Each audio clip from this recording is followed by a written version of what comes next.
allons rendre sa grandeur aux États-Unis. Mesdames et messieurs, le prochain président des États-Unis, Donald Trump. Cet homme très controversé est le 45e président des États-Unis. Le pire scénario pour plus de la moitié de la population américaine. La majorité silencieuse est de retour. Nous allons reprendre ce pays.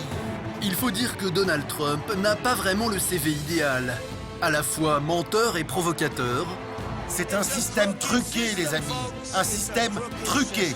Trump reprend finalement, sans le savoir, ce que Jean-Marie Le Pen disait en France. Je dis tout haut ce que chacun pense tout bas.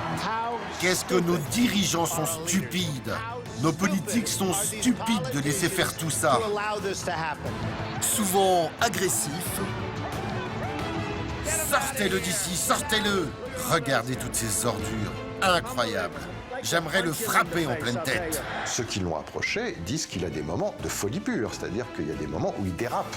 J'aimerais leur bombarder la gueule. On pourrait penser qu'en fait Donald Trump c'est le Joker dans Batman, c'est-à-dire que le type est complètement dingue, fou, qui maîtrise pas. Oh, je ne sais pas ce que j'ai dit. Oh, je ne m'en souviens pas. Il est un clown qui fait un show. Il est en spectacle permanent. Complètement mégalomane. Je n'ai jamais été associé dans ma vie à quelque chose qui n'était pas 100% réussi. Il dit beaucoup jeu, mais on s'y habitue. Il est le Donald. Je serai le meilleur président créateur d'emplois que Dieu n'ait jamais créé, je vous l'assure. Ouvertement raciste et islamophobe. Donald Trump appelle à l'arrêt total et complet de l'entrée des musulmans aux États-Unis jusqu'à ce que nos dirigeants arrivent à comprendre quel est ce bordel. Quand le Mexique nous envoie ses immigrés, il n'envoie pas les meilleurs d'entre eux. Ils apportent de la drogue, le crime, ce sont des violeurs. Il est même misogyne. Vous appelez les femmes que vous n'aimez pas les grosses truies, chiennes, limaces et autres animaux dégoûtants. Quand t'es une star, tu peux les attraper par la chatte. Pas vraiment le profil respectable du politicien traditionnel. Pourtant, contre toute attente, malgré le rejet massif qu'il inspire, Donald Trump réussit à déjouer tous les pronostics. Le soir du vote, devant leur écran de télévision, des millions d'Américains et une partie du monde assistent abasourdis à sa victoire. Bonsoir à tous, il est le nouvel homme fort de l'Amérique, Donald John Trump, 70 ans, nouveau président des États-Unis. C'est un saut dans l'inconnu pour le pays et pour le monde. Édition spéciale ce soir. Mais comment ça a pu arriver? On dirait la fin du monde. L'Amérique pleure ce soir. Tout le monde pleure. Tout le monde est en colère. C'est la fin de leur monde. Ce résultat inattendu prend tout le monde de court. C'est le choc. Face à sa rivale, Hillary Clinton, personne ne l'a vu venir, pas même les spécialistes. C'était là depuis longtemps et on n'a pas voulu l'entendre. On n'a pas voulu le voir. Je tiens à le dire. Au fait, vous êtes réveillés. Ce n'est pas un horrible cauchemar. C'est votre vie maintenant.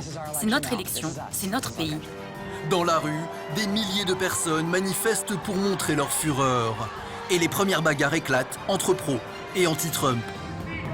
Vous êtes des homophobes! Cet homme est un cauchemar. Raciste, homophobe et xénophobe, Monsieur Trump est un vrai cauchemar et il ne représente pas les valeurs de l'Amérique. Aux quatre coins des États-Unis, la colère gronde et les réactions se multiplient. N'importe qui, mais pas Trump. N'importe qui. Ne me dites pas de me calmer. Ne me dites pas de ne pas être en colère. Ne me demandez pas de lui donner une chance. Il ne mérite que de la merde. De rage, certains Américains vont même jusqu'à casser leur télévision. Mais ça ne va rien changer. La partie est déjà perdue.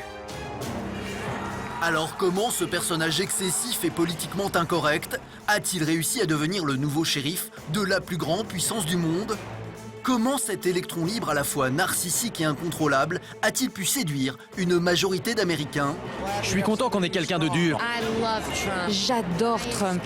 Moi, je suis très inquiète de la direction que prend notre pays. C'est le premier président Twitter. Vous, moi, tout le monde, dès qu'on a relayé un de ses propos, dès qu'on a dit même qu'on le détestait, qu'on était contre lui, on a fait sa campagne. Alors l'Amérique est-elle réellement en danger ? Le reste du monde doit-il avoir peur de lui ? Aux quatre coins des États-Unis, nous avons rencontré ses supporters. Les plus extrêmes affichent les valeurs nauséabondes d'une époque qu'on croyait révolue.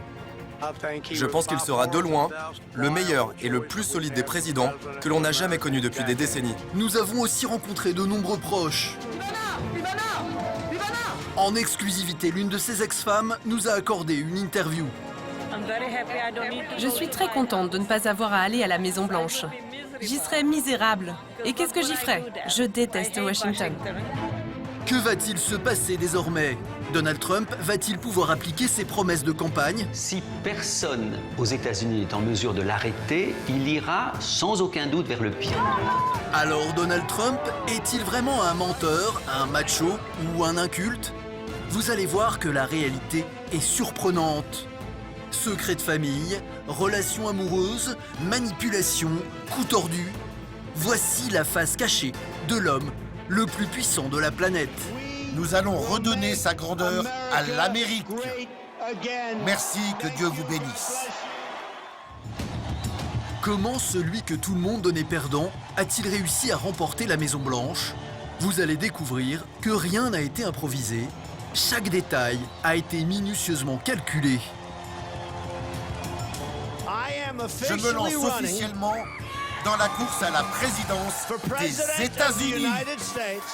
Loin de faire l'unanimité, lorsqu'il annonce sa candidature en juin 2015, Donald Trump provoque une énorme vague de protestations.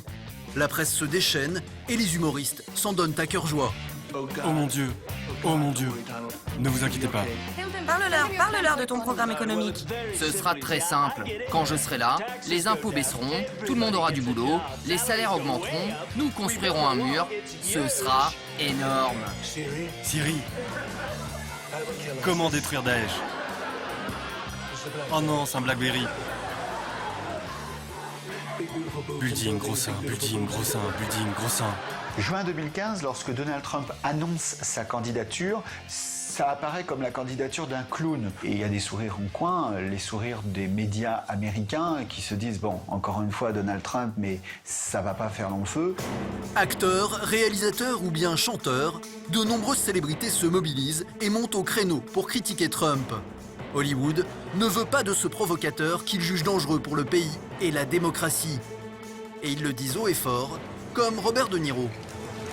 Il est totalement stupide. C'est un punk.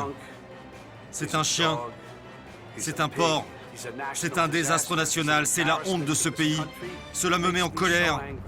J'aimerais lui casser la figure. Mais Donald va surprendre le public. On se moque de lui, on le ridiculise. Il est certes blessé, mais il riposte. L'important, c'est qu'on parle de lui. Sa méthode est simple, se mettre en scène et pratiquer l'autodérision. Le seul qualifié pour m'interviewer, c'est moi. Que pensez-vous de cette caricature? Vous avez un message pour lui? Je pense que je suis un bien meilleur gars que celui qu'il décrit. Il décrit un homme sale et méchant. Je ne suis pas cela. Quand les gens l'attaquent, il n'est pas habitué. Personne n'a jamais attaqué Donald Trump. Vous savez, Donald Trump est idolâtré. Les gens le respectent. Il se sent profondément insulté par les gens quand ils l'attaquent. Il est extrêmement sensible et c'est pour ça qu'il passe sa vie à se battre. Gare à ceux qui se mettront en travers de son chemin. Donald a beaucoup lutté pour s'imposer dans son milieu. Il ne laissera personne briser un rêve qu'il habite depuis très longtemps. Nikki Haskell, l'une de ses plus anciennes amies, a elle aussi parlé de ce sujet avec lui à plusieurs reprises. Et à chaque fois, c'était le même son de cloche. Donald a toujours voulu être président. Un jour, je lui ai parlé au téléphone et il m'a dit « Tu sais, j'aimerais vraiment être président ». Ce n'était pas une obsession pour lui, mais je pense qu'il a toujours eu ça en tête. Et il a une phrase, il dit le pouvoir je l'ai, l'argent je l'ai. Moi ce qui m'intéresse vraiment c'est de jouer, c'est le jeu, J-E-U. Et finalement, quoi de plus jouissif pour lui que de se confronter à la tâche la plus ardue de sa carrière, conquérir la présidence du plus grand pays du monde. C'est en avril 2011 que va avoir lieu l'électrochoc qui va convaincre Donald Trump de se lancer dans la bataille. Nous sommes à Washington, à la Maison-Blanche. Barack Obama reçoit toute la presse et les personnes les plus importantes du pays. un dîner annuel traditionnel aux États-Unis. Donald Trump a l'honneur de faire partie des invités. Très élégant auprès de son épouse Melania, il est loin d'imaginer la tournure que vont prendre les événements. La soirée démarre, il est détendu, au milieu des convives. Quand Seth Meyers prend la parole. C'est le célèbre présentateur du Late Night, une émission suivie chaque soir par des millions d'Américains. Il va se moquer ouvertement de lui. Donald Trump passe souvent sur la chaîne de TV qui a un nom de renard. C'est ironique, car il a un renard sur la tête. Il était blessé, énervé. Il a vraiment compris que les gens se moquaient de lui et ne riaient pas avec lui.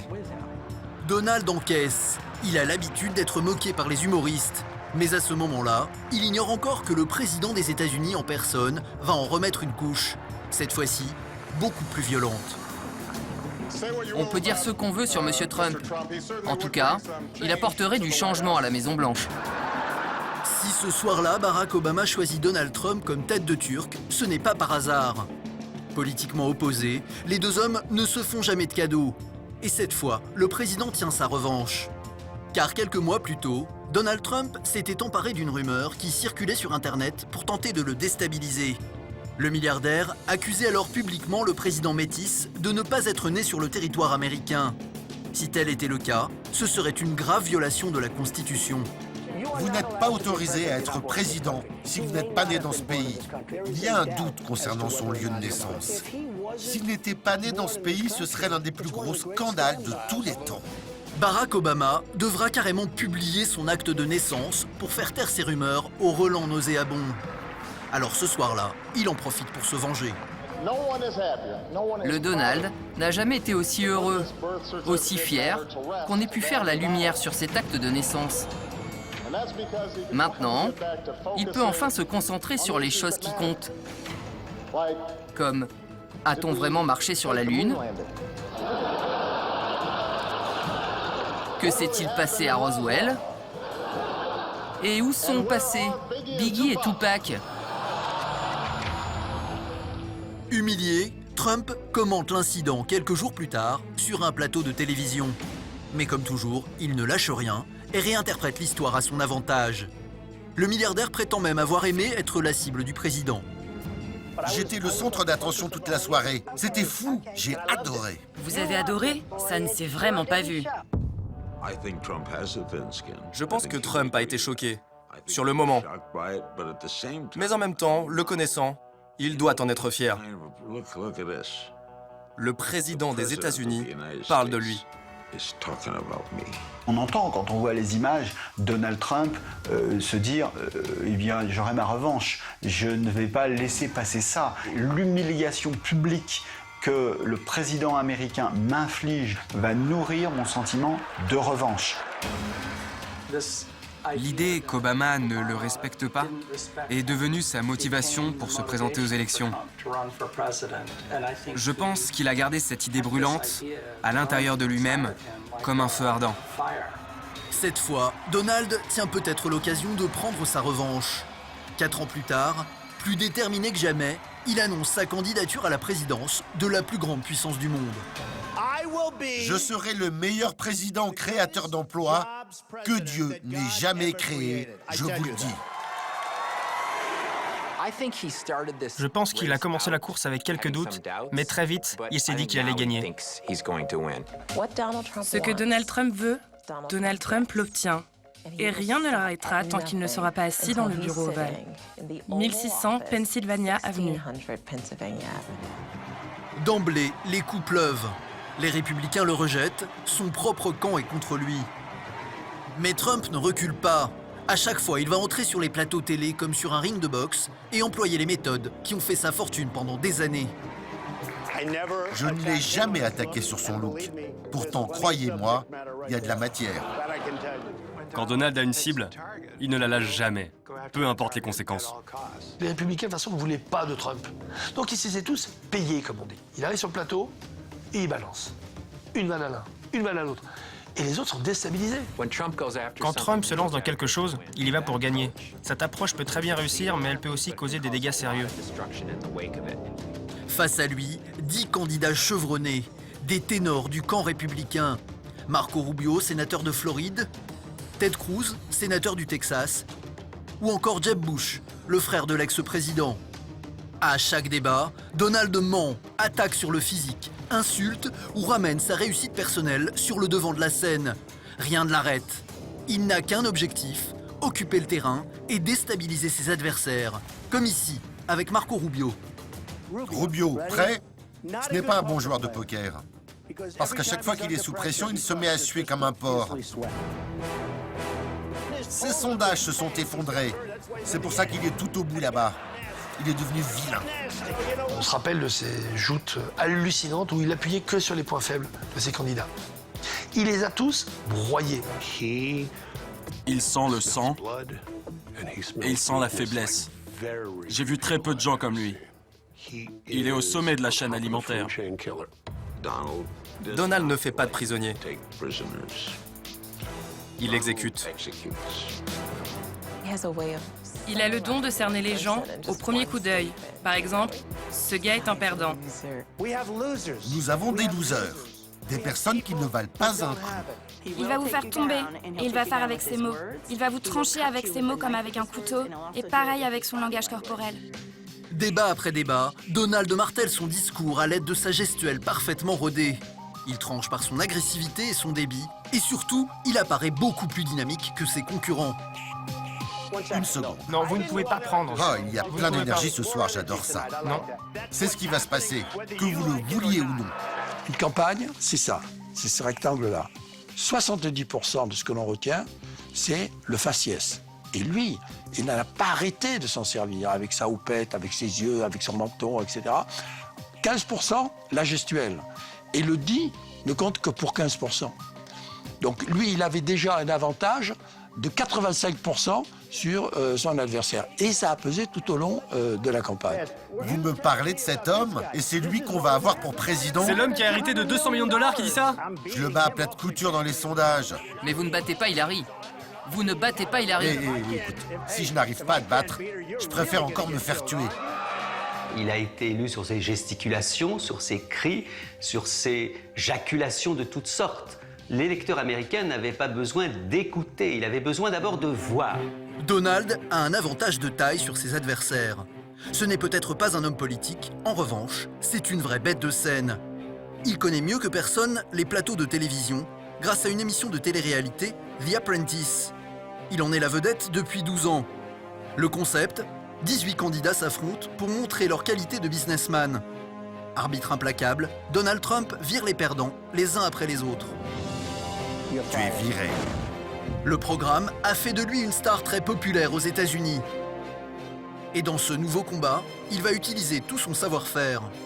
Il a des milliers d'heures de télé avec lui, ce qu'aucun homme politique n'a. Il comprend cette espèce d'abattage extraordinaire qu'on est obligé d'avoir dans une émission de télé-réalité. Celui pour qui on vote, c'est pas le plus intelligent, c'est pas le plus subtil, c'est pas le plus doux, c'est celui qui brille le plus. Donald Trump. C'est presque la 15e saison de The Apprentice. You're fired, il le dit pas, mais en fait les téléspectateurs l'entendent. La recette est efficace.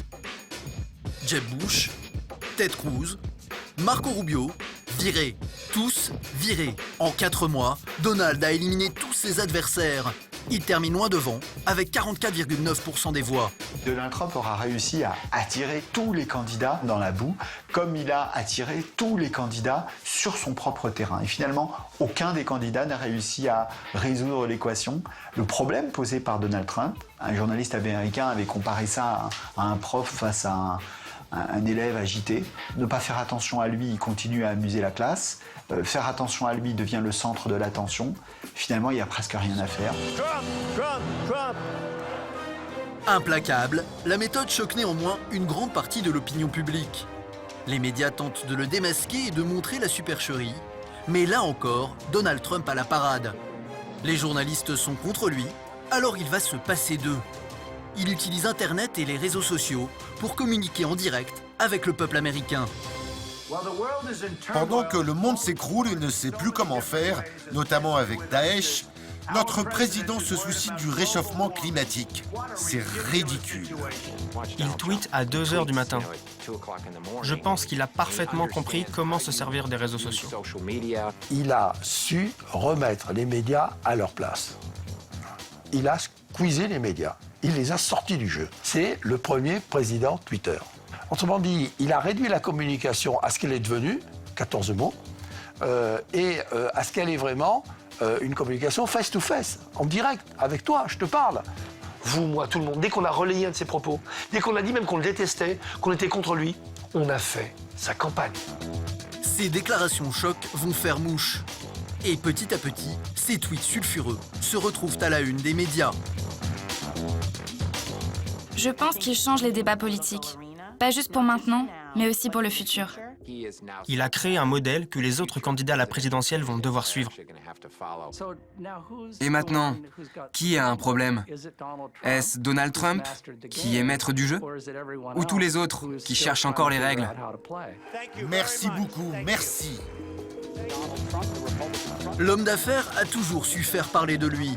Il retourne la situation et finit par imposer sa loi.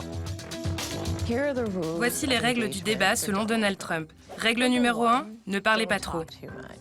Assis. Assis. Assis. Règle numéro 2, restez toujours dans le vif du sujet, parce que Donald essaiera toujours de prendre le dessus.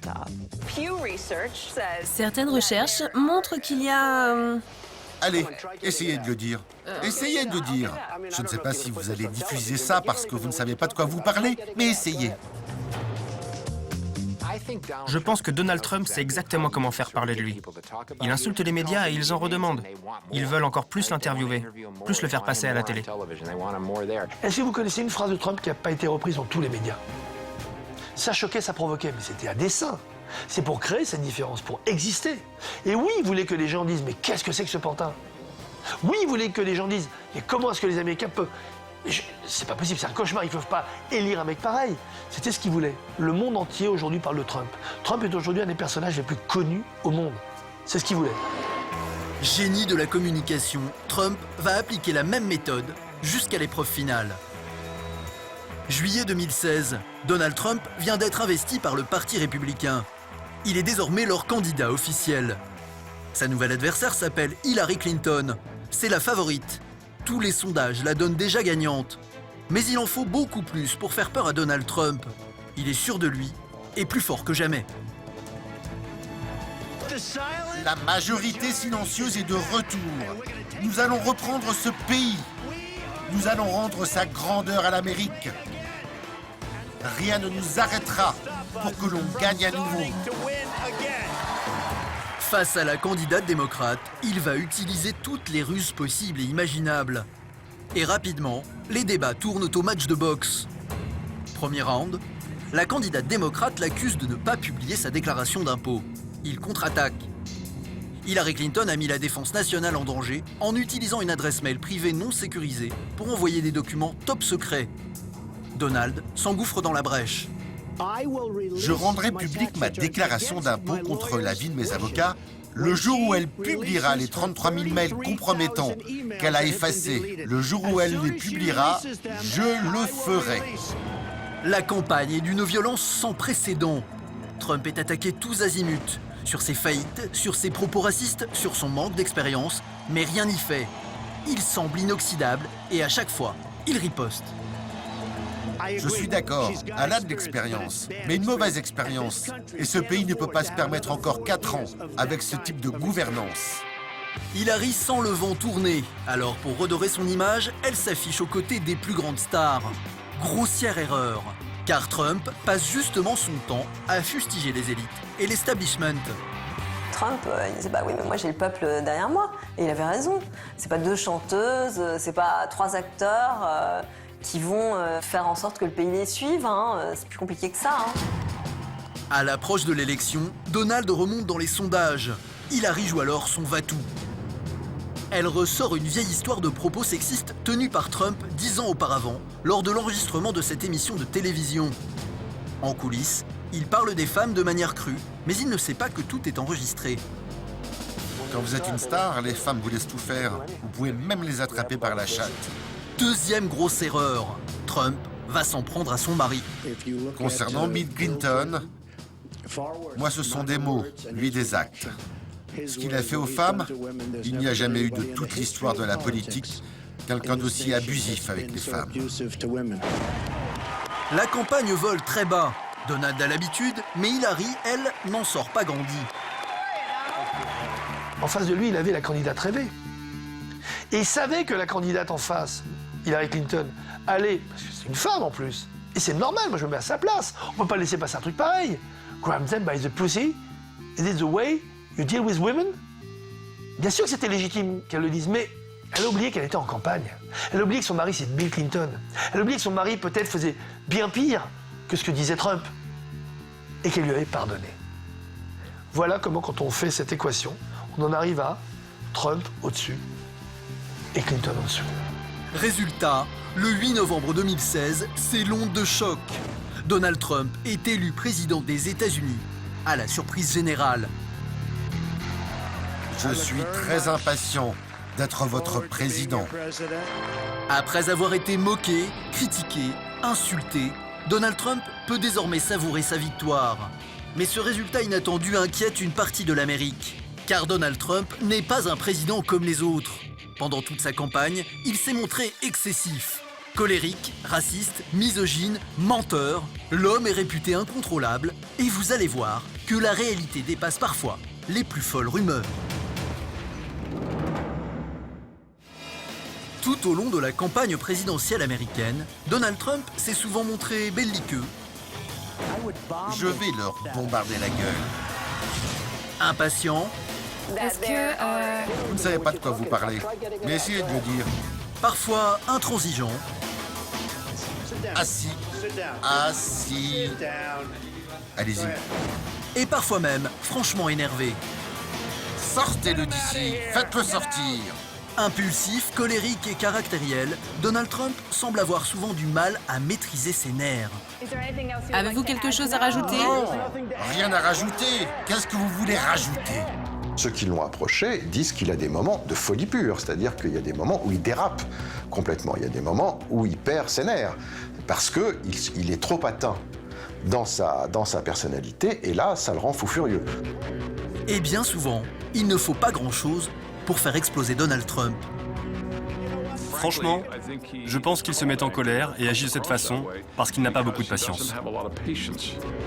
Et l'une des choses que le futur président déteste le plus, c'est qu'on le contredise. Vous êtes assez intelligent pour savoir que les mots sont des armes. Assez intelligent? Qu'est-ce que vous voulez dire? Vous êtes assez intelligent pour savoir que les mots sont des armes. Je suis allé dans une grande école de finance. Je suis obligé de le dire puisque vous me dites « vous êtes assez intelligent ». Il s'entoure seulement de gens qui acquiescent à tout ce qu'il dit. Personne ne le contredit. Il n'y a pas de place pour les détracteurs dans l'équipage du navire Trump. La maman de Donald Trump fera d'ailleurs à ce sujet une remarque plutôt étonnante. Je ne pense pas que la vie d'un homme politique lui irait. Parce qu'il est trop habitué à suivre ses propres choix. Si vous travaillez avec Donald et que vous faites tout bien, que vous allez dans le bon sens, c'est bon. Mais si vous faites une erreur, cela peut être un gros problème. Malheur à celui ou celle qui n'effectue pas les choses comme il l'a décidé. Bernard Goupy en a fait l'amère expérience. Ce grand chef cuisinier français a travaillé au domicile de Donald Trump pendant un peu plus de 8 mois et il reste marqué par les colères du milliardaire. Je l'ai vu 2-3 fois arriver en cuisine ou sur des buffets avec un visage agressif contre moi. Malheureusement, c'est Donald Trump. C'est lui, un jour il est bleu, le lendemain il est rouge, vous ne savez pas comment ce qu'il va faire. Imprévisible et lunatique, Trump est capable de s'emporter en une fraction de seconde. Un événement inattendu va d'ailleurs mettre un terme brutal au contrat qui lie les deux hommes. Ce jour-là, Bernard prépare le déjeuner pour Donald et une petite dizaine d'invités. Au menu, une salade César qui va devenir célèbre.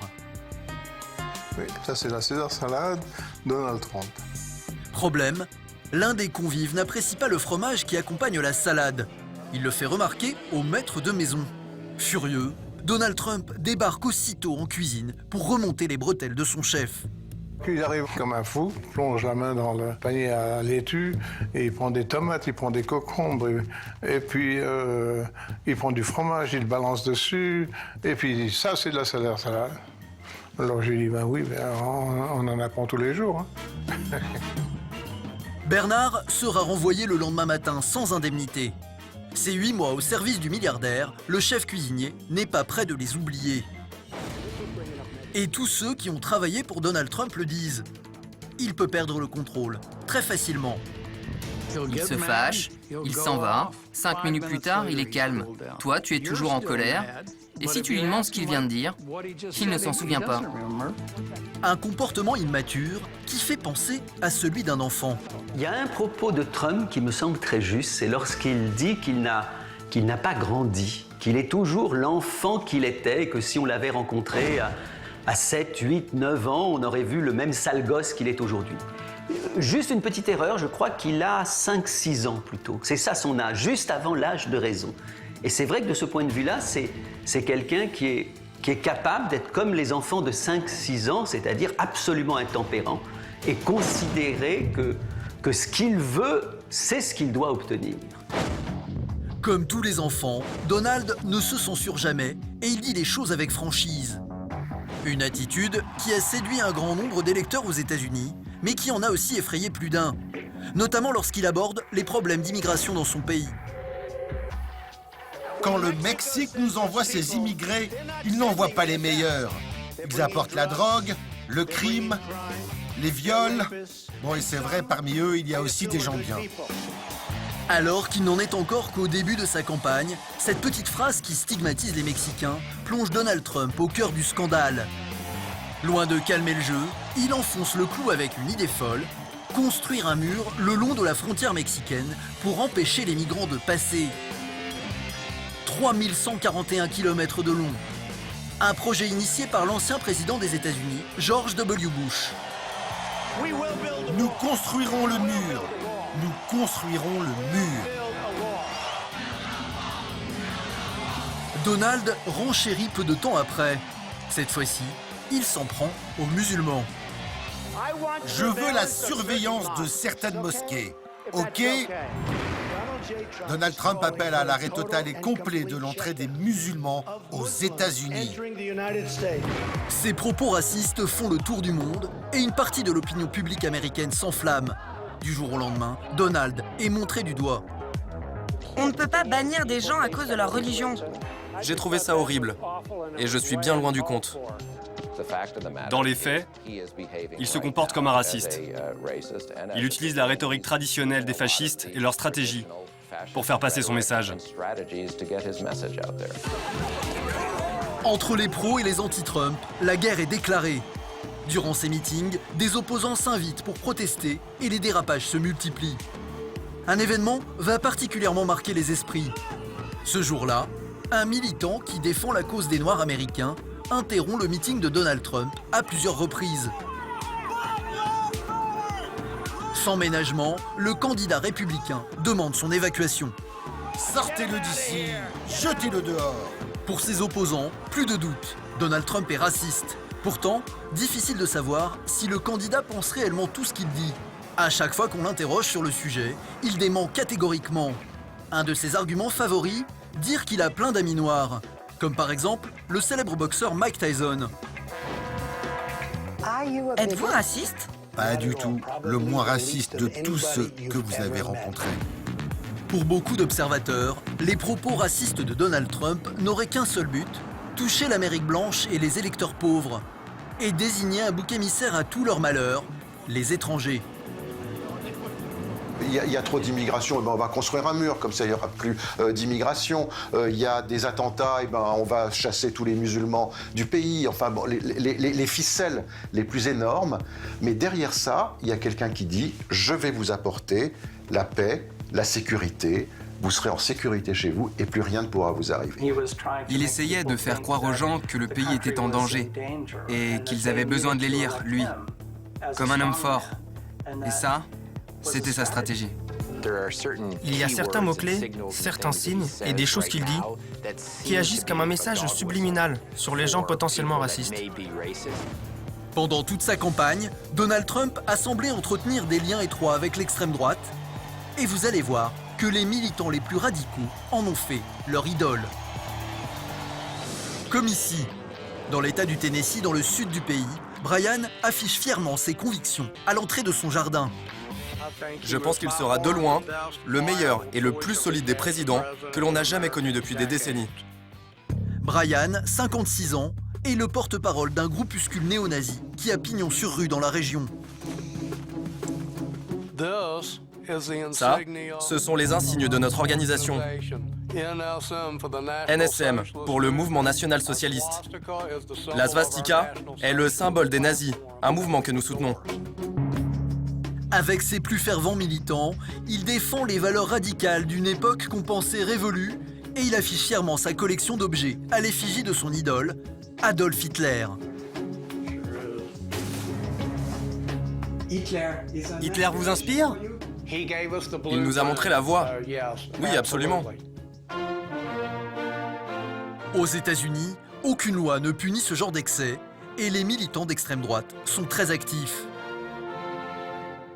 Le mur à la frontière mexicaine, l'interdiction des musulmans. Sur le territoire américain, tous ces propos tenus par le candidat Trump ont résonné comme une douce mélodie dans la tête de Brian et de ses amis. Pour eux, c'est du pain béni. Je pense que Donald Trump va nous mener vers la bonne direction. La majorité des crimes violents aux États-Unis est commise par des non-blancs. Nous allons construire ce mur. C'est une question de survie pour nous. La séparation géographique des peuples, à la fin, c'est la seule chance pour nous de survivre. Pour le candidat Trump, ces extrémistes qui le soutiennent et font entendre leur voix dans tout le pays deviennent vite très embarrassants. Mais aussi étonnant que cela puisse paraître, lors d'une interview sur le sujet, le futur président refuse dans un premier temps de les condamner. Eh bien, il faut que je regarde ces groupes. Je ne sais pas de quel groupe vous parlez. Vous voulez que je condamne un groupe dont je ne sais rien? Donald Trump finira tout de même par les désavouer, mais il est trop tard. La polémique est lancée. Lorsqu'il sera aux commandes, le nouveau président appliquera-t-il son programme? Difficile de savoir, car l'homme change d'avis comme de chemise. Son élection semble en tout cas avoir libéré la parole raciste aux États-Unis. Ces propos ont contribué à accentuer la fracture entre les différentes communautés ethniques. Ça ne rapproche pas les gens, bien au contraire. Donald Trump n'est peut-être pas raciste, mais il participe à faire monter le racisme aux États-Unis. Divisé, le pays ne l'est pas uniquement sur les questions d'immigration. Donald Trump s'est également mis à dos une partie des femmes américaines, notamment à cause de ses positions radicales sur un sujet très sensible, le droit à l'avortement. Donald Trump envisage carrément de punir les femmes qui y auraient recours. L'avortement doit-il être puni? Je dirais que c'est un problème très sérieux. Est-ce que vous pensez qu'il faut punir l'avortement? Oui ou non? La réponse est qu'il devrait y avoir une certaine forme de punition. Pour les femmes? Oui.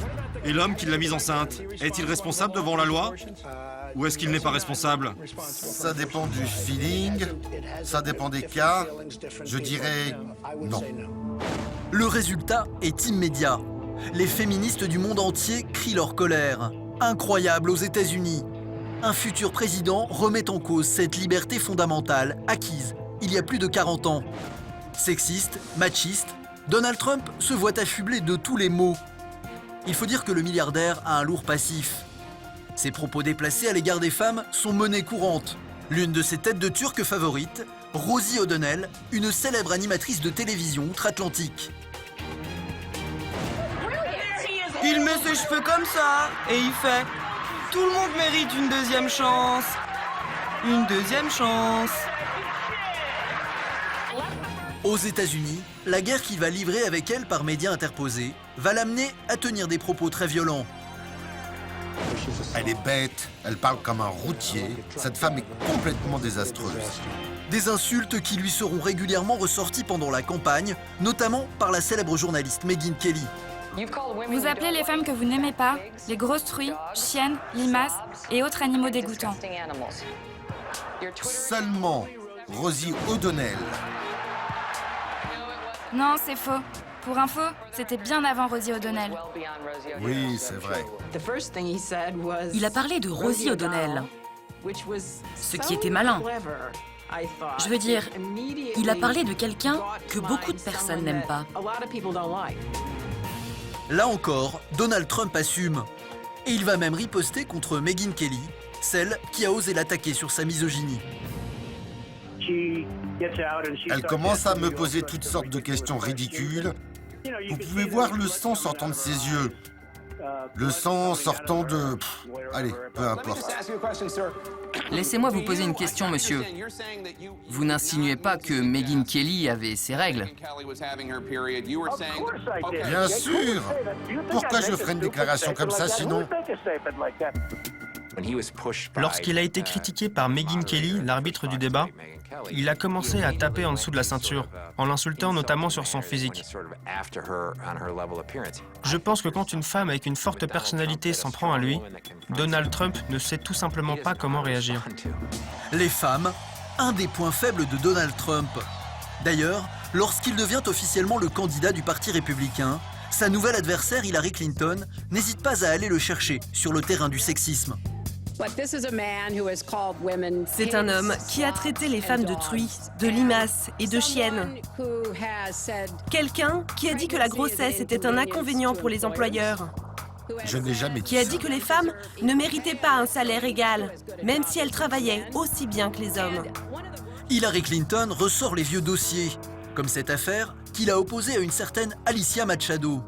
Cette ancienne Miss Univers accuse Trump de l'avoir traité de truie alors qu'il était propriétaire de ce célèbre concours. Il a appelé cette femme Miss Piggy. Ensuite, il l'a traitée de bonne à tout faire parce qu'elle était hispanique. Donald, elle a un nom. Où êtes-vous allé chercher ça? Son nom, c'est Alicia Machado. Et elle est devenue une citoyenne américaine et elle va voter en novembre. Il me disait t'es moche, t'es grosse. Il jouait tout le temps avec moi en me disant bonjour Miss Piggy, bonjour la Miss bonne à tout faire. Qu'il les traitait de piggy, c'était pas gentil du tout. En même temps, sur ce cas précis, moi j'ai trouvé que c'était un cas qui était mal choisi parce que le conflit, c'est qu'elle avait grossi, mais en même temps, elle n'était pas comptable, elle était Miss Univers. Quand vous vous présentez pour Miss Univers, vous ne vous présentez pas sur vos qualités intellectuelles, mais sur votre physique. D'ailleurs, la stratégie de la candidate démocrate ne fonctionne pas. Alors, elle l'attaque sur ses propos les plus misogynes, comme cette petite phrase enregistrée lors d'une conversation privée. Quand vous êtes une star, elle vous laisse tout leur faire. Vous pouvez même les attraper par la chatte. Une déclaration qui va l'obliger à présenter des excuses publiques. Une grande première pour Donald Trump. Quiconque me connaît sait que ces mots ne reflètent pas qui je suis. Je l'ai dit, j'avais tort, et je m'excuse. Suite à toutes ces accusations de misogynie, sa femme Melania doit même venir à son secours, comme lors de cette interview. Votre mari est au cœur de la polémique pour avoir fait quelques remarques désobligeantes à propos des femmes. Il a traité Megyn Kelly de bimbo. Est-ce que ça vous a dérangé quand il a dit ça? Je n'ai pas vraiment pensé à ça. Ça ne m'a pas vraiment dérangé, parce que je sais qu'il traite tout le monde de la même manière. Et il est vrai que si l'on regarde les choses de plus près, Trump s'est souvent entouré de femmes, et pas seulement dans sa vie sentimentale. Quand Donald a commencé ses affaires, il y avait des femmes autour de lui. Toutes les secrétaires étaient des femmes, il y avait plein de femmes à des postes importants. Je suis toujours choquée quand ils disent que Donald est négatif envers les femmes. Je l'ai toujours trouvé très positif avec elles. Homme de paradoxe, tout au long de sa vie professionnelle, Donald a nommé des femmes à des postes à responsabilité. À commencer par Barbara Ress, son ancienne chef de chantier, dans les années 80. Je n'étais qu'une jeune femme dans son entreprise et il m'a chargée de la construction d'un incroyable immeuble. Dans les années 80, les femmes étaient au cœur de son entreprise de construction. Il disait qu'en général, les femmes n'étaient pas aussi bonnes que les hommes, mais qu'une femme compétente était meilleure que 10 hommes. Il me voyait comme une tueuse. Ce qui était totalement révolutionnaire à l'époque. Ça ne se faisait pas du tout. Son père était furieux, par exemple. Il lui disait on ne confie pas ce genre de poste à une femme. Précurseur, Trump continue aujourd'hui encore à mettre les femmes en avant dans ses entreprises. Alors Donald, misogyne ou pas misogyne, la vérité est sans doute quelque part entre les deux. Pour moi, un misogyne, c'est quelqu'un qui est misogyne dans les actes. Et alors, on ne comprend pas le décalage entre ses actes et ses paroles. On dirait que quelque part, il se défoule de leur faire tellement confiance en les rabaissant quelque part, en ayant ces trucs qui sont... Mais c'est vraiment des trucs d'adolescents.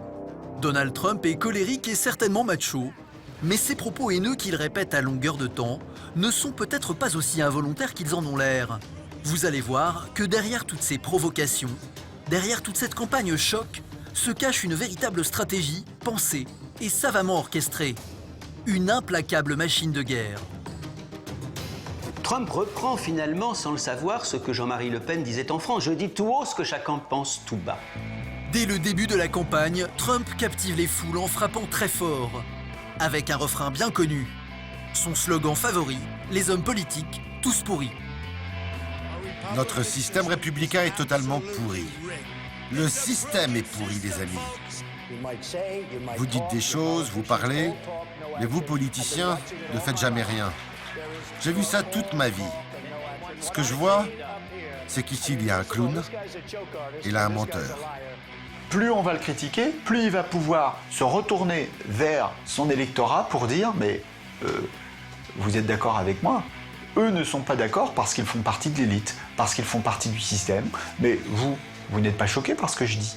Tous ces gens qui sont contre lui, eh bien c'est justement cette élite qui n'a rien compris à ce qu'étaient les vrais besoins et les vraies valeurs du peuple américain. Dans le même temps, face à cette classe politique qui dénonce, le milliardaire se pose en candidat anti-système, un représentant du peuple qui serait comme tous les Américains. La majorité silencieuse est de retour. Et nous allons reprendre ce pays. Nous allons rendre sa grandeur à l'Amérique. Merci, merci, merci. Et il va même faire croire au peuple américain qu'il est un autodidacte.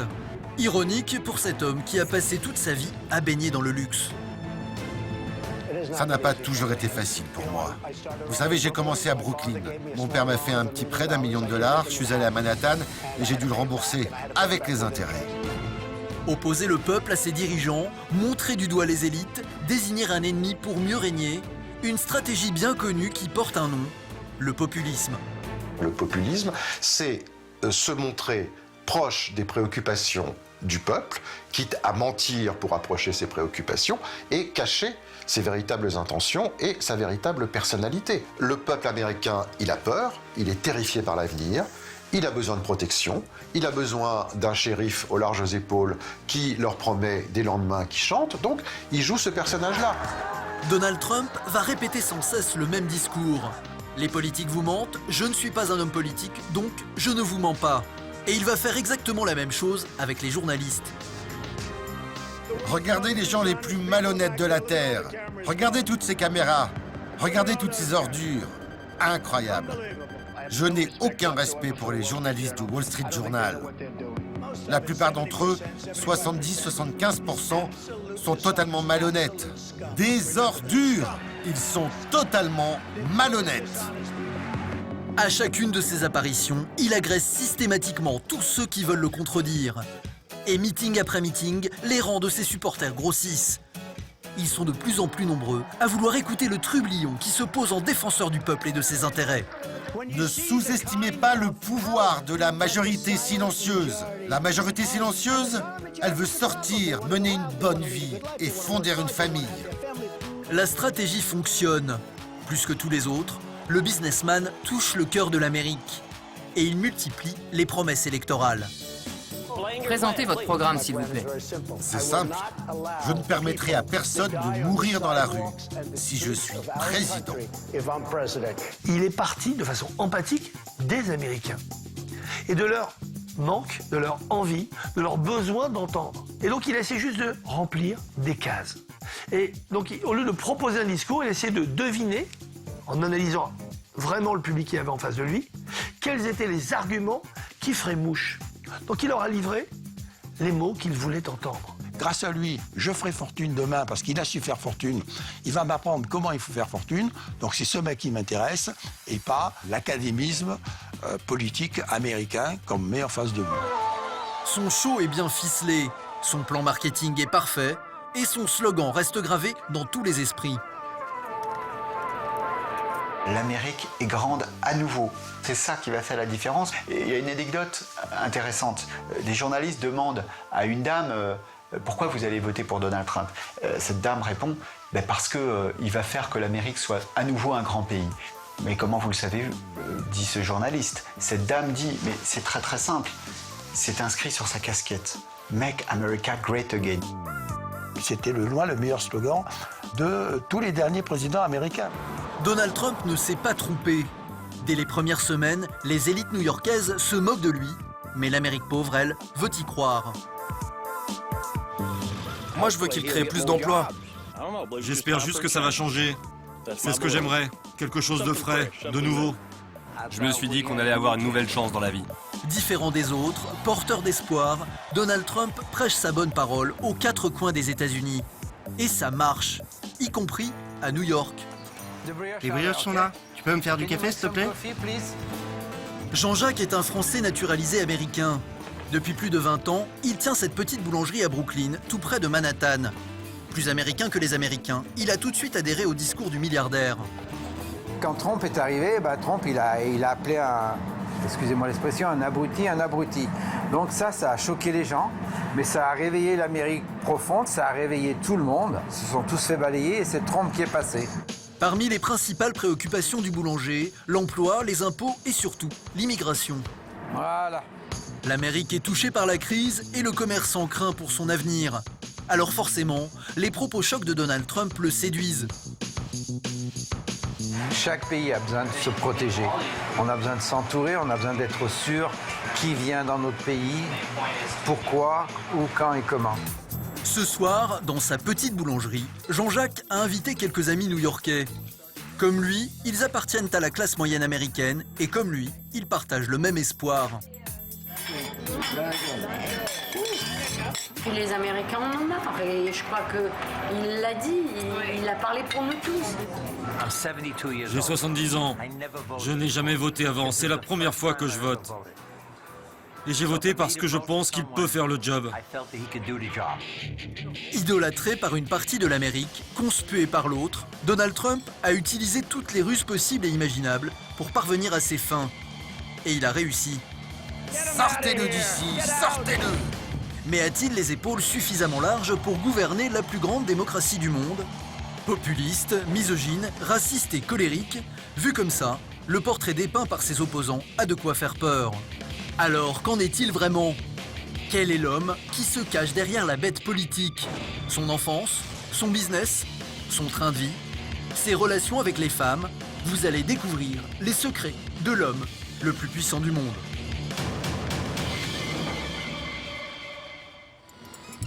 Aux États-Unis, c'est un sujet qui fait couler beaucoup d'encre. À combien se monte la fortune de Donald Trump? Personne ne le sait, car quand il s'agit de ses revenus, le milliardaire est plutôt du genre discret. Pendant la campagne présidentielle, Hillary Clinton, son adversaire, tente de le questionner sur ce sujet, mais comme d'habitude, il ne lâche rien. Pourquoi ne va-t-il pas publier ses déclarations de revenus? Je pense qu'il y a plusieurs raisons. Tout d'abord, il n'est pas aussi riche qu'il le dit. Peut-être qu'il ne veut pas que les Américains, vous tous qui nous regardiez ce soir, sachez qu'il ne paye aucun impôt fédéral. Je publierai mes déclarations de revenus, contre l'avis de mes avocats, quand elle publiera les 33 000 mails qu'elle a effacés. Dès qu'elle les aura publiés, je le ferai. Il y a quelques années, le magazine Forbes estimait sa fortune à près de 4 milliards d'euros. Lui affirme en peser près de 10. Mais impossible de connaître la vérité, car le milliardaire n'a jamais dévoilé ses déclarations de revenus et il brouille les pistes en permanence. Le mensonge est devenu pour lui une seconde nature. Personne ne sait. Il peut dire qu'il vaut 10 milliards de dollars, mais on ne peut pas savoir, car ses entreprises sont toutes privées. Son business est aussi secret que votre compte bancaire. On ne peut pas savoir s'il est aussi riche qu'il le prétend. Ce qui est sûr, c'est que Donald Trump affiche un train de vie fastueux. Et vous allez voir que ce qu'il aime par-dessus tout, c'est étaler sa richesse. Autre chose que vous aimeriez acheter? J'aimerais vraiment tout acheter si c'était possible.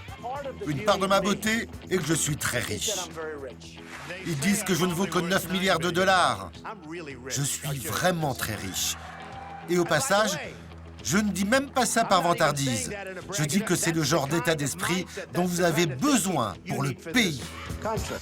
Aux États-Unis, on le compare même à un célèbre personnage de bande dessinée, très riche lui aussi. Donald Duck a un oncle qui s'appelle Picsou. Il est très riche. La seule chose qui l'intéresse, c'est l'argent. Il passe son temps avec des sacs remplis de millions de dollars. C'est une caricature de riche. 1 million, 2 millions, 3 millions, 4 millions. Je pense qu'$1 million, c'est beaucoup d'argent. Non, vous ne le pensez pas. Non, en fait, non. Je n'imagine pas une seule seconde Bill Gates avec des sacs pleins d'argent sur les épaules. Par contre, Donald Trump, je le vois très bien. C'est en Floride, dans le sud des États-Unis, que se trouve l'une de ses plus belles demeures. Située à Palm Beach, un haut lieu de la jet set près de Miami, Mar-a-Lago est un véritable palais de 126 pièces, entouré d'un jardin de 17 hectares, placé sous haute surveillance. Ça s'appelle Mar-a-Lago parce que c'est une propriété qui est entre la mer et les lacs. Grand ami d'Ivana, la première femme de Donald Trump, le célèbre jet-setter Massimo Gargia a passé des week-ends dans cette luxueuse propriété.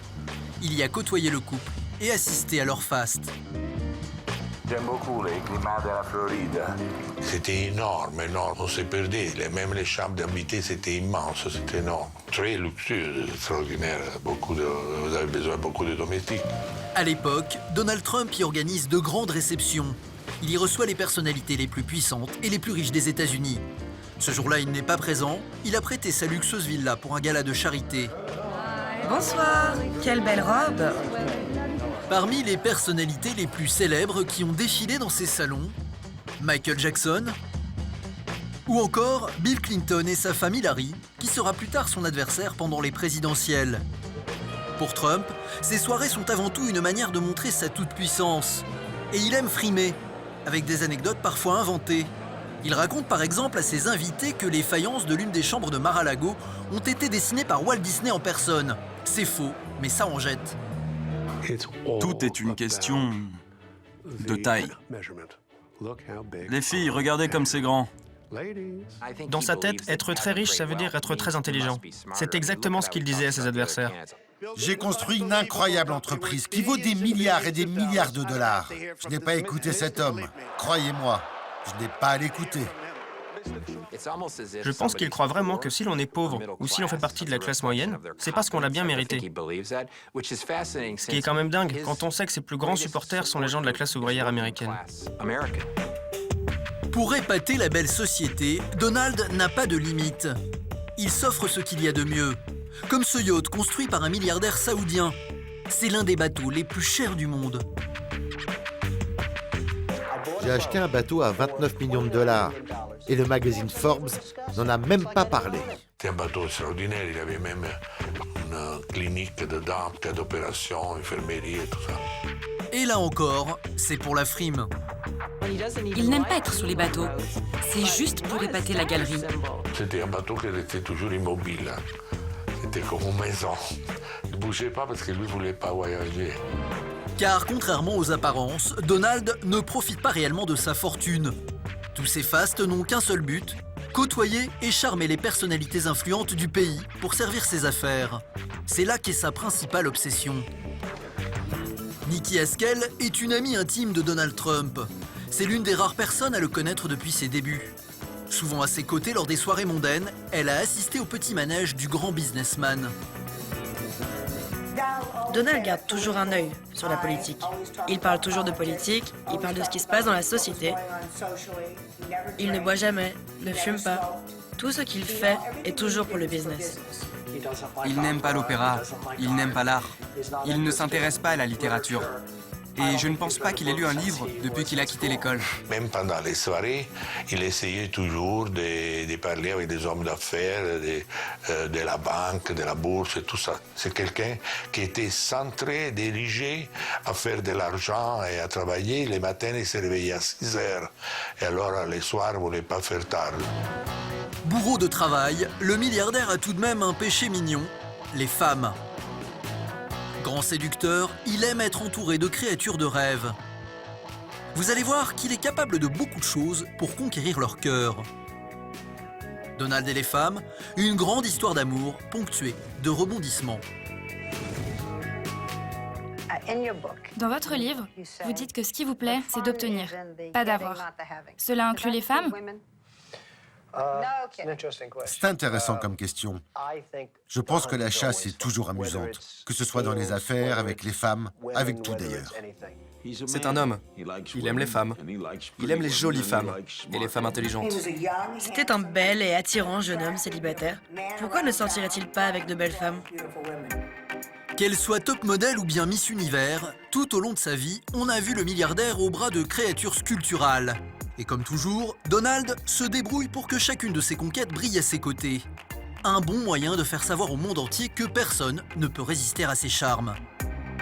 De magnifiques petites amies, une magnifique femme. Tout est magnifique. Ma vie n'est faite que de plaisir. Il va prendre une femme mannequin, il va pas se gêner, et il va le montrer, et il va l'exposer. Il dit « Oh, regardez comment j'ai réussi et c'est super !» Donald va même aller jusqu'à lancer des rumeurs de liaison avec des stars, comme ce fut le cas avec Carla Bruni. Au début de sa carrière, il se faisait passer pour quelqu'un d'autre. Et il appelait les journalistes pour dire, par exemple, « Carla Bruni est amoureuse de moi ». C'était important pour lui, pour renforcer son image d'homme désirable. Carla Bruni avait réagi à l'époque en disant mais il est extrêmement pot de colle et il croit m'éblouir avec son argent et moi c'est pas du tout mon genre d'homme, etc. Malgré son râteau avec Carla Bruni, Donald Trump s'est tout de même marié. 3 fois avec 3 jolies femmes. La première s'appelle Ivana. C'est une championne de ski venue de République tchèque. Les 2 jeunes tourtereaux se marient à l'âge de 30 ans et ils vont former l'un des couples les plus glamour de New York. Le jet-setter Massimo Gardia les a connus à leur début. C'était un couple tellement passionné chacun de l'autre. Dans les soirées, jamais lui s'éloignait d'elle, toujours danser avec elle, toujours s'embrasser. Il se tenait la main. Moi, je ne peux jamais oublier ça, qu'il se tenait la main, que ce n'était pas une chose très glamoureuse, très chic pour un couple marié. Car contrairement aux apparences, le vrai Donald Trump serait beaucoup plus romantique que celui qui fait la une des magazines. Un homme amoureux et attentionné. Quand il est avec une femme, il est gentil avec elle. Il est toujours à côté d'elle. C'est pas quelqu'un qui est maladroit ou mal élevé. Avec Ivana, le milliardaire va avoir 3 enfants. Mais l'idylle bascule alors que le couple s'offre des vacances au sport d'hiver. Il était avec lui sur une montagne, il déjeunait tête à tête avec lui. Et s'est assise en face, une femme très jolie, très belle, avec eux. Alors Ivana lui a dit « Pourquoi, madame, vous asseyez ?» Elle a dit « Parce que je suis la maîtresse de votre mari. » Ivana Trump est évidemment très humiliée et lui demande de dégager ce qu'elle fait. Et ça provoque une vraie crise dans le couple. Elle était dévastée parce qu'elle était folle d'amour de lui. Cette maîtresse mystérieuse s'appelle Marla Maples.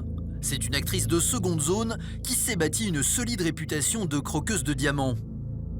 Marla Maples, c'est une Cendrillon qui va absolument échapper à son milieu, qui débarque à New York avec une obsession d'alpaguer un homme riche et avec très vite l'obsession de Donald Trump. Donc pendant des mois, elle va essayer d'aller à toutes les soirées où elle peut le croiser et il commence une liaison. La jeune femme va parvenir à ses fins. Le couple le plus emblématique des États-Unis est brisé et le divorce prononcé. En contrepartie, le milliardaire verse à son ex-femme plus de 11 millions d'euros. Une jolie somme qui permet à Ivana de mettre de côté sa rancœur. D'ailleurs, aujourd'hui, Ivana est en très bon terme avec son ex-mari. Nous l'avons rencontrée alors qu'elle fêtait son anniversaire. Elle affichait son soutien total au candidat Trump.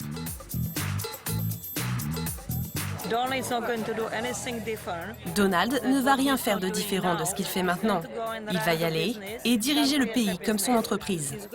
Il va négocier, il va prendre des décisions, il va être très bien.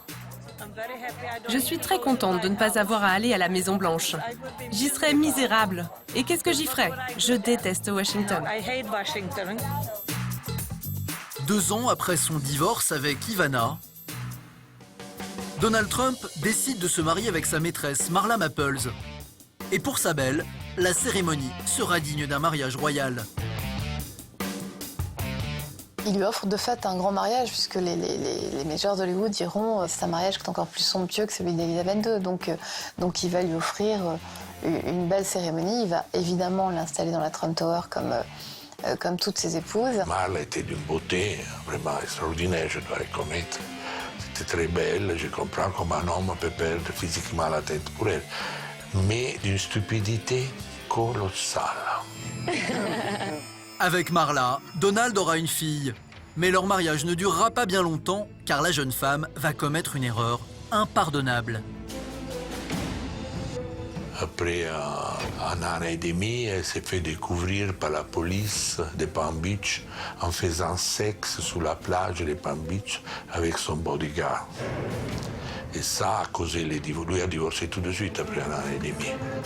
L'homme à femme devient le cocu numéro 1 dont toute la presse fait ses choux gras. Pour lui, c'est une humiliation insupportable et aujourd'hui encore, Marla est un sujet tabou. Sa troisième et dernière femme en date est un mannequin d'origine slovène. Elle s'appelle Melania et elle a 24 ans de moins que lui.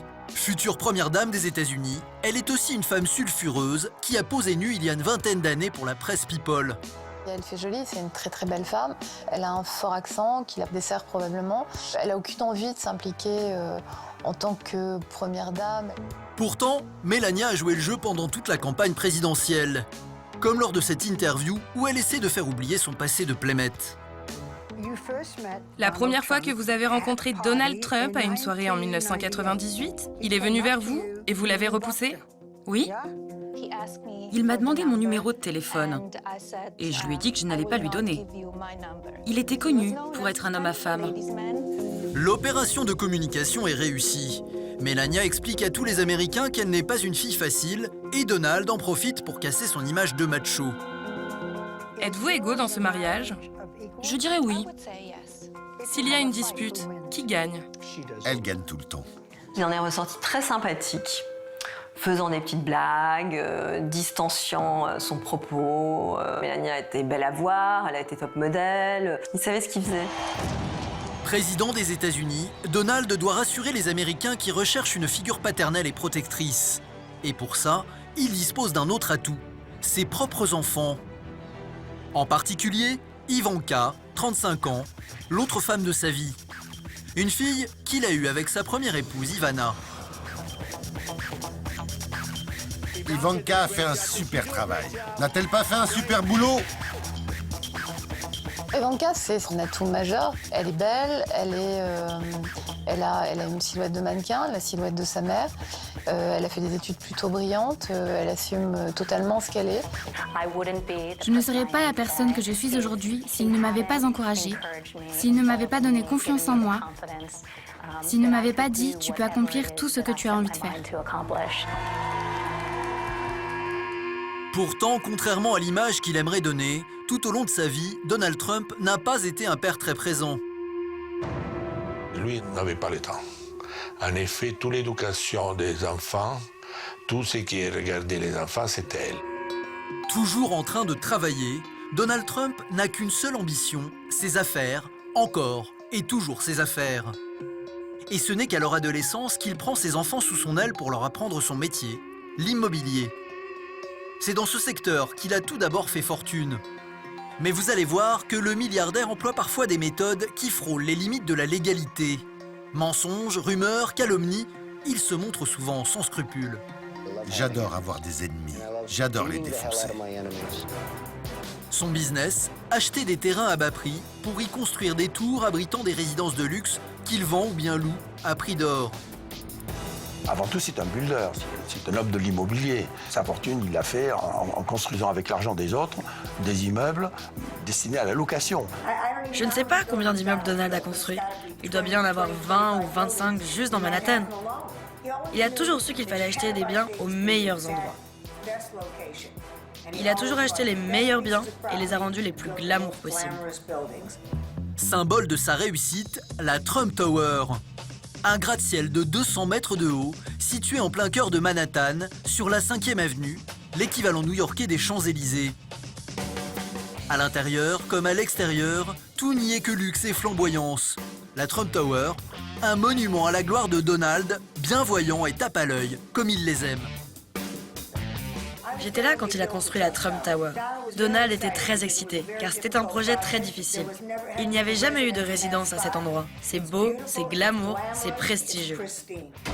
À l'époque, pour rentabiliser les 100 millions de dollars investis dans sa Trump Tower, le promoteur immobilier doit vendre un maximum d'appartements. Alors, pour attirer les acheteurs potentiels, il a une idée. Faire courir une rumeur. Le prince Charles et sa femme Lady Di, qui sont alors le couple le plus célèbre du monde, auraient le projet de s'acheter un pied-à-terre dans sa tour. Il y a quelques tours qui peuvent être utilisés par n'importe qui dans l'immobilier. L'un d'entre eux consiste à dire qu'un membre de la famille royale britannique est intéressé par l'achat d'une propriété, parce que Buckingham Palace ne dira jamais si c'est vrai ou pas. Donc, vous pouvez le crier sur tous les toits et dire « Oui, ils sont intéressés. Qui pourra prouver que vous avez tort ?» Sans démenti formel, la rumeur est reprise. Le prince Charles aurait bien acheté un appartement dans la Trump Tower. C'est complètement faux, et pourtant la nouvelle fait le tour du monde. Pari gagné, la cote de ces appartements grimpe en flèche. Il ment comme un arracheur de dents, mais il ment pour arriver à ses fins. Il faut comprendre la fonction du mensonge chez Trump. Le mensonge, il n'en a pas honte, au contraire, c'est ce qui le renforce, c'est ce qui lui donne le sentiment qu'il est puissant. Plus il ment, plus il est phallique. Plus il ment, plus il nous emmerde. Plus il ment, plus il a le sentiment justement qu'il n'est pas comme les autres et qu'il peut s'aimer encore plus. Trump s'aime en menteur. Donald Trump, un personnage sulfureux qui a plus d'un tour dans son sac pour réussir dans les affaires. Et gare à ceux qui osent se mettre en travers de son chemin. Dans les années 80, Edward Koch, alors maire de New York, va en être la victime. À l'époque, il s'oppose à Donald Trump sur un projet immobilier. Furieux, le milliardaire va alors se lancer dans une campagne de diffamation contre lui. J'adore avoir un homme comme Ed Koch pour ennemi, car je pense que c'est un gros loser. Il a fait un travail déplorable en tant que maire. Très mauvais maire. Donald traite publiquement Edward Koch de crétin incompétent et de plus mauvais maire de l'histoire de New York. Victime de ces mensonges et autres diffamations, le maire perdra les élections 2 ans plus tard. Requin des affaires, Donald Trump n'a aucun état d'âme. Et ceux qui ont croisé sa route s'en mordent encore les doigts. C'est le cas des habitants d'Atlantic City, une station balnéaire à 3 heures de route de New York. Cet homme n'a pas de cœur. La seule chose qui l'inquiète, c'est son propre sort. Pourtant, au départ, Donald Trump avait de grandes ambitions pour Atlantic City. Il voulait y construire des casinos et des hôtels pour en faire le Las Vegas de la côte est des États-Unis. Bonne chance à tous, travaillez bien. Mais les choses ne vont pas se passer comme prévu. Les clients ne sont pas au rendez-vous et ses affaires ne sont pas rentables. Le milliardaire décide alors de tout liquider, laissant derrière lui des milliers de personnes sans emploi.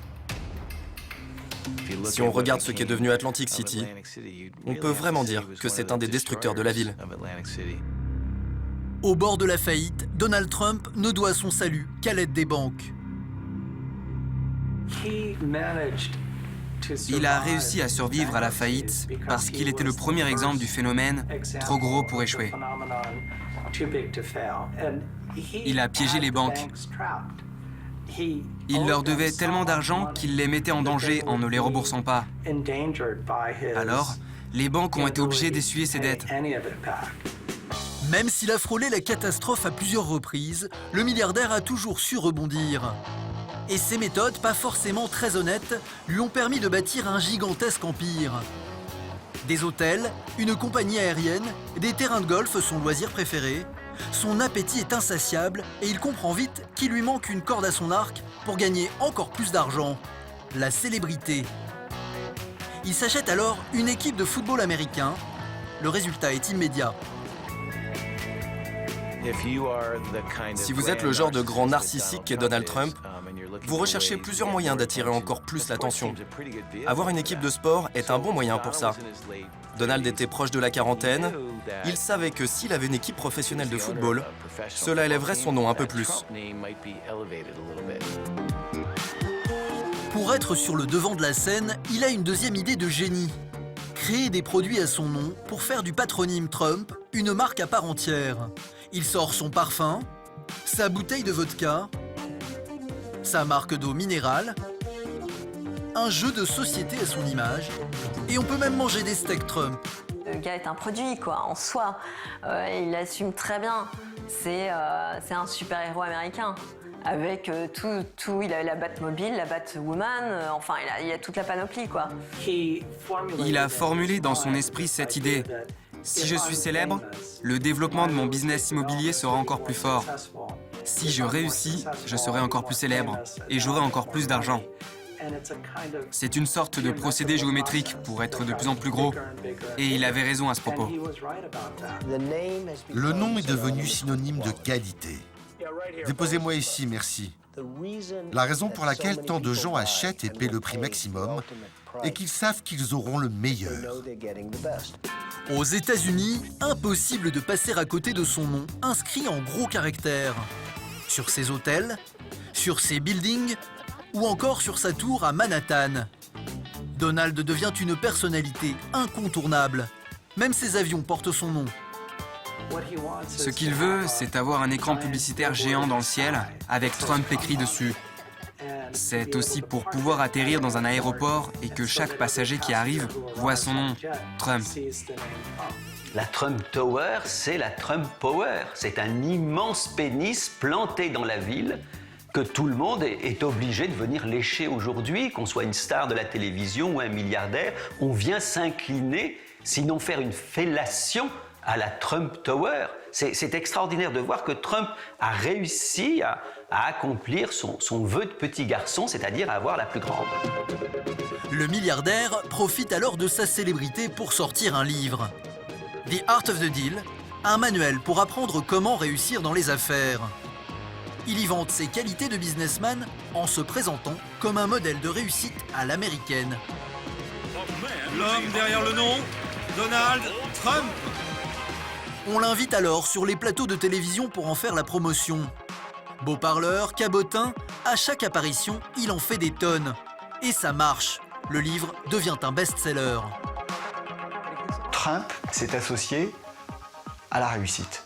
C'est associé eh bien, à celui qui est capable de devenir riche. Lisez Donald Trump et vous verrez comment devenir riche. À cette époque, tout ce qu'il touche se transforme en or. Et il pousse la mégalomanie à son paroxysme en faisant des apparitions dans des publicités, dans des séries télévisées ou dans des longs métrages, souvent dans son propre rôle, comme dans Le Prince de Bel-Air, Sex and the City ou encore la suite de Maman j'ai raté l'avion. Donald Trump n'a peur de rien et il ose tout. On l'aperçoit même quelques secondes en costume 3 pièces dans un film érotique.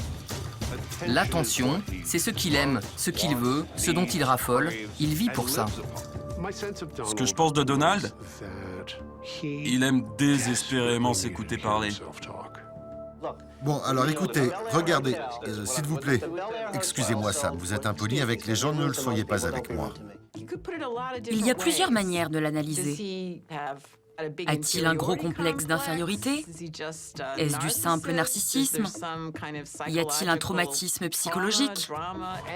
N'importe quel candidat à la présidentielle américaine doit avoir un gros ego. J'en ai rencontré un grand nombre et tous s'aimaient beaucoup. Mais avec Donald Trump, ça va beaucoup plus loin. Dans son cas, on peut parler d'égomaniaque, le pire que j'ai jamais rencontré. Au sommet de son art, le milliardaire va même devenir une superstar aux États-Unis grâce à une émission de télé-réalité dont il va être la vedette pendant plus de 12 ans, The Apprentice. Le principe est simple, 18 candidats s'affrontent au cours d'une série d'épreuves censées montrer leur qualité de businessmen, avec à la clé un job dans l'entreprise de Donald Trump. C'est vraiment ce qui a mis Donald sur le devant de la scène. C'était vraiment une grosse émission de télé très populaire. C'est cette émission qui a propulsé Donald au rang de star. Le programme est un succès colossal. Chaque semaine, les Américains sont des millions scotchés devant leur poste de télévision pour entendre Trump dire cette réplique devenue culte au pays de l'oncle Sam. Tu es viré. C'est une émission très dure. C'est une émission qui ne fait pas de cadeaux. Et où il est constamment là en train de virer les uns, de virer les autres, de choisir les bons, d'humilier quand il faut humilier, d'avoir la répartie immédiate et d'avoir une sorte d'énergie télévisuelle incroyable. À New York, Randall Pinkett dirige une entreprise de conseil. Ce jeune PDG de 45 ans s'est fait connaître du public américain en remportant la saison 4 de The Apprentice. C'est une aventure qui a changé ma vie. Ça m'a ouvert beaucoup de portes. Ça a lancé ma carrière dans une nouvelle direction très positive. Ça a été une incroyable expérience pour moi. Dans les coulisses de l'émission, Randall Pinkett côtoie le businessman à de nombreuses reprises. Le jeune homme reste intimidé par sa personnalité et par son charisme. Car Donald en impose. Le milliardaire semble avoir un don d'acteur presque inné. Écoute-moi bien, tu es viré. Pour moi, Donald Trump est quelqu'un qui adore être devant une audience et qui aime passer devant les caméras. C'est un showman. Il sait comment faire une bonne émission. Il sait comment jouer devant les foules. Il est bon devant les caméras. Et le public l'aime. Et les caméras l'aiment. Et Donald aime les caméras et le public. Donc c'est gagnant-gagnant. The Apprentice donne à Donald Trump la clé des médias et un avantage énorme sur tous ses adversaires. Il sait maintenant parfaitement se mettre en scène sous le feu des projecteurs face à un large public. Rien ne nous empêchera de continuer à gagner. L'attitude corporelle de Trump, c'est attirer la lumière, c'est attirer les caméras. Rien que sa coiffure est déjà quelque chose d'extraordinaire. C'est-à-dire que ce blond platine qui est comme un casque sur sa tête, ça attire les regards, ça attire les projecteurs. Il est un clown qui fait un show, il est en spectacle permanent. Donald a dès le début compris comment fonctionnaient les médias et comment il pouvait les manipuler. Il était doué pour ça, et aujourd'hui, il est encore plus brillant. À 70 ans, Donald Trump a tout réussi. Mais vous allez voir que son parcours extraordinaire n'est pas tout à fait le fruit du hasard. Le milliardaire a été programmé pour gagner, et ce, dès sa plus tendre enfance. Car contrairement à ses déclarations, Donald Trump est né avec une cuillère en argent dans la bouche. C'est dans cette luxueuse maison d'un quartier huppé du Queens, dans le nord de New York, qu'il passe toute sa jeunesse. C'est là que l'empire Trump a commencé. Le père avait un bureau ici. Il gérait les factures et analysait les plans des constructions de la famille.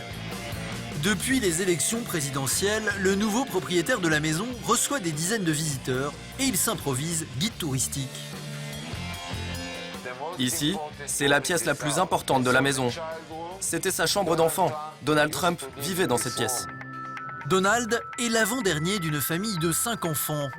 Sa mère, Elizabeth, est une immigrée fraîchement arrivée d'Écosse. Quant à son père, Fred Trump, il incarne le rêve américain. Il a fait fortune dans l'immobilier et gagne énormément d'argent. Trump est un enfant de millionnaire, sinon de milliardaire. Il est entouré lui-même de milliardaires. Son père était, avec 2 millions de dollars d'actifs, un des hommes les plus riches d'Amérique. Je ne pense pas que Donald ait eu tant que ça à se battre. Un événement va faire basculer la destinée toute tracée du jeune Donald. Son frère aîné, qui doit normalement hériter de l'empire familial, sombre dans l'alcoolisme. Il décédera d'ailleurs quelques années plus tard, à l'âge de 43 ans. Donald se retrouve alors avec le poids de la succession sur ses épaules. Son père va le choisir par rapport au frère aîné, ce qui n'est pas du tout dans la mentalité américaine. Le frère aîné s'appelle Fred, comme le père. Lui, il s'appelle Donald. Mais le père va élire Donald pour être celui qui va lui succéder. Il y a dans ce second qui devient l'aîné un esprit de revanche, le fait que personne ne va lui marcher sur les pieds, le fait qu'il va être le premier partout et le fait qu'il va triompher de tous. Donald ne jouait pas au petit train avec son père. Il allait sur les sites de construction pour apprendre le business familial. Son père emmenait les enfants en voiture le week-end et faisait le tour des sites de construction. Il les envoyait chercher des clous perdus parce qu'il ne voulait pas en gâcher un seul. Donald a hérité de cette éthique du travail. Donald doit rapidement faire ses preuves, mais lui non plus ne se montre pas à la hauteur des attentes de son père. Donnie, comme l'appellent alors ses camarades, est plutôt du genre turbulent et bagarreur, et il ne passe pas inaperçu dans le quartier. Il est, pendant son enfance, un petit peu ce qu'il est aujourd'hui, c'est-à-dire lui qui le reconnaît, la même banane blonde et le même souci d'être au centre de l'attention, le même goût également pour le rapport de force. C'est un enfant rebelle, hein, Donald Trump. Déjà, en classe, on le mettait au piquet, et j'ai lu quelque part que le coin du piquet, on l'avait même baptisé d'été, tellement c'était Donald Trump qui occupait ce coin parce qu'il était le rebelle de la classe. Son père va alors prendre une décision radicale. À 13 ans, Donald est envoyé dans un lycée militaire dans le nord de l'État de New York. Là-bas, il va passer 5 années en internat. Il y reçoit une éducation à la dure, sous les ordres d'un colonel nommé Dobias. Il est vraiment tombé de son piédestal.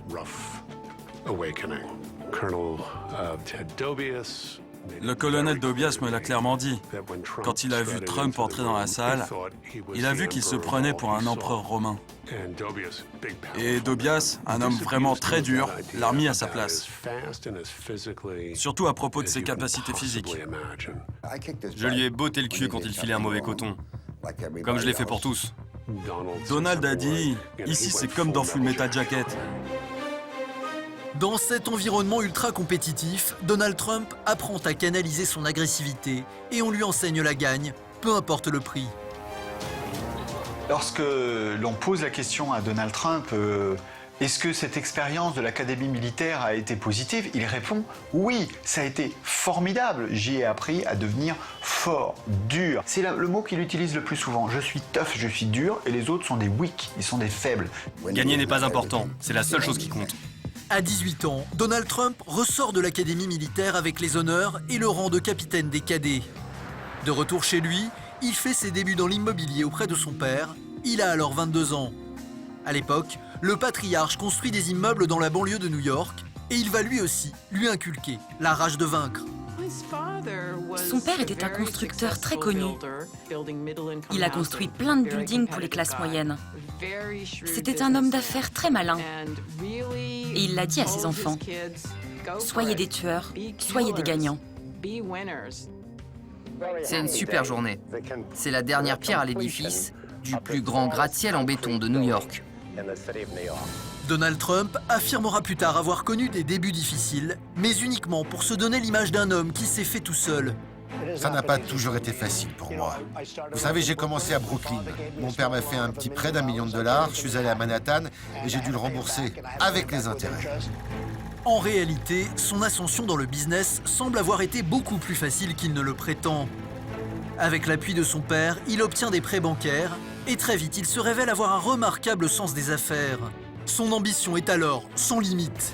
Son père se contentait de la banlieue, Donald veut conquérir le prestigieux quartier de Manhattan.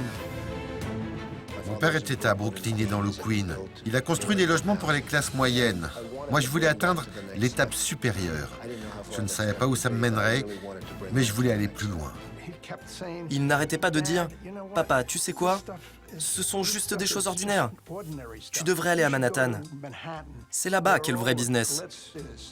C'est là que tu devrais être. » Cette lutte pour surpasser son père, je pense que c'est ça qui le mène à l'extrême. Il fait partie de cette deuxième génération de riches. Il voulait bâtir sa propre fortune au nez et à la barbe de ses parents. Le challenge, c'est que les gens investissent des millions de dollars à New York, alors qu'ils pourraient vivre n'importe où, à Houston, Paris ou ailleurs dans le monde. C'est l'histoire d'un mec qui, au lieu de se contenter de vivre dans un bel appartement des beaux quartiers, a préféré vivre comme un prince saoudien. 30 ans plus tard, Donald Trump est à la tête d'une immense fortune et il est maintenant le président de la plus grande puissance du monde. Je suis impatient d'être votre président. Et maintenant que la campagne est terminée, je peux dire que le travail ne fait que commencer. Que va-t-il se passer demain de l'autre côté de l'Atlantique? Quel avenir Donald Trump réserve-t-il à tous ces Américains qui croient tellement en lui? Le businessman à la mèche devenue légendaire parviendra-t-il à redresser les États-Unis ou bien plongera-t-il le pays dans le chaos? On ne peut pas ne pas penser qu'il n'y a pas de danger à ce qu'un homme comme lui soit à la tête d'un pays comme celui-ci, parce qu'on ne sait pas jusqu'à quel point il est capable de faire la différence entre le monde comme une gigantesque télé-réalité avec le monde tel qu'il est réellement dans sa complexité et dans son humanité.